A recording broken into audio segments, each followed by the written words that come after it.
My name is Alex Rich, and for my persuasive speech, I chose living together before marriage. Just as nobody buys a car without taking it for a test drive, most people, about 2/3 of couples, don't get married anymore until they've lived with their proposed lifetime partner.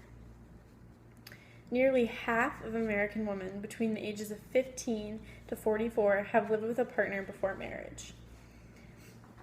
3 reasons I believe that you should be living with your significant other is it's a great idea to live together first, so you can see if you can get along before making a serious and lifelong commitment, because you wouldn't want to live with someone if you realize that, you can't stand them or they don't do the dishes and that really bothers you. It's a deal breaker.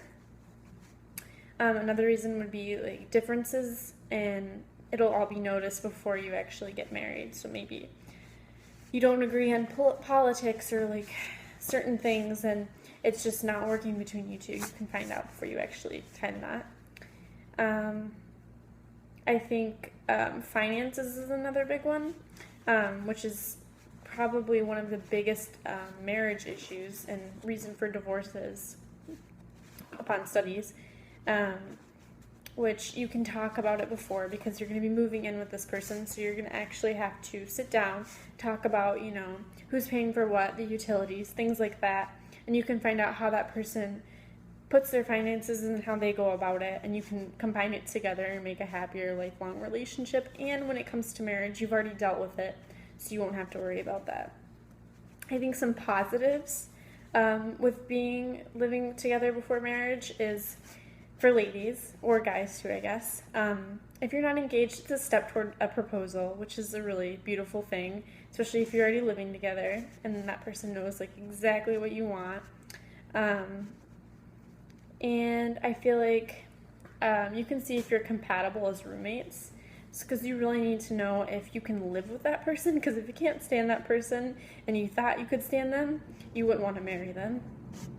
And another big thing, I think, it's not really so important to the relationship, but it helps you out, and it's a big deal because Chicago is really expensive, is you can save money in rent, so that's a really good positive. 2 issues that will make or break your relationship would definitely be finances and hiding purchases or debts. And a really interesting quote that I found from a research that Princeton University did was 30% of respondents view financial infidelity as being just as harmful as sexual infidelity, which is really interesting that people get that hurt compared to cheating, but I guess it would be a bigger deal because there's law things involved with that. And I think another really important thing is communication.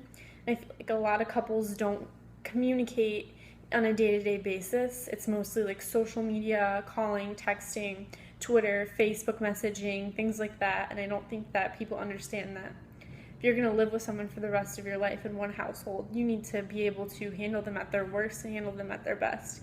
Someone has a really long day at work and they come home and they're really mad, and you're just trying to relax. You need to be able to handle those situations. And if you're married and you haven't been through those situations and you find out that's not what you want to deal with for the rest of your life, that's a serious issue.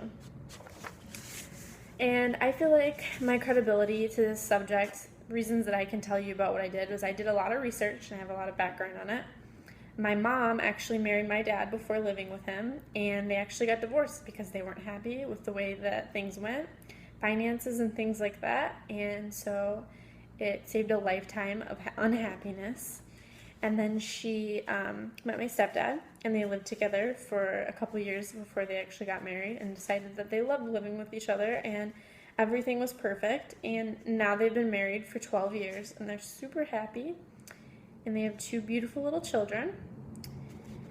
I think that you should listen to this topic and be informed on it, because you can prevent the high divorce rates, and you can find someone that you actually want to spend the rest of your life with, which is a really happy thing that people should really take into consideration before getting married.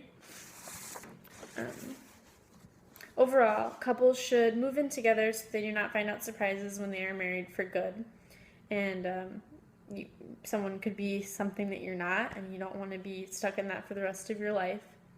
Living together is a good, responsible, happy choice for couples. It's very positive, And it's nothing good or nothing bad can come out of it, because technically, even if you find out that they cheated on you or something, you can move on with your life and find out that you're not going to be stuck with that person forever.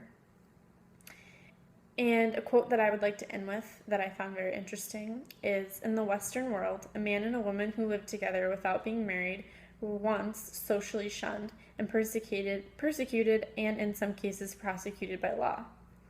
So why do we think that is? Possibly because even back in the older times, they knew the correct thing for couples to do so they could not get divorced. Thank you.